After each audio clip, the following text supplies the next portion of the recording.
guys, lagyan na natin ng gata. Kaya ito ang panoorin nyo, hindi yung mga nakapanti-panti dyan. Sumasayaw.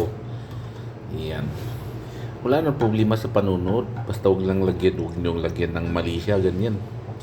Yung iba kasi dyan, dahil lang sa views,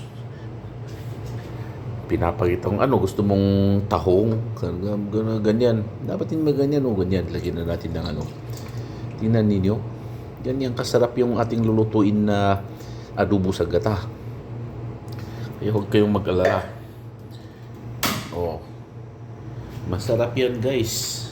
Pag nalagay mo ng adobo sa gata, yan. Ito, adobo yan, ha. Gata yan. Wait. Ano yan? Tingnan niyo. Yan.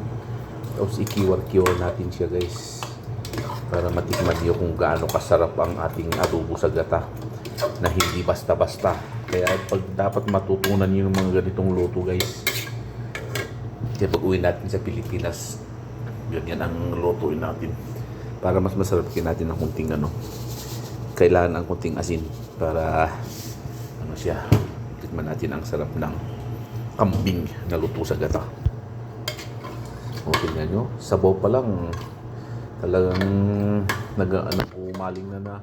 Kain na. Sabi niya, guys. Yan, oh. Yun naman.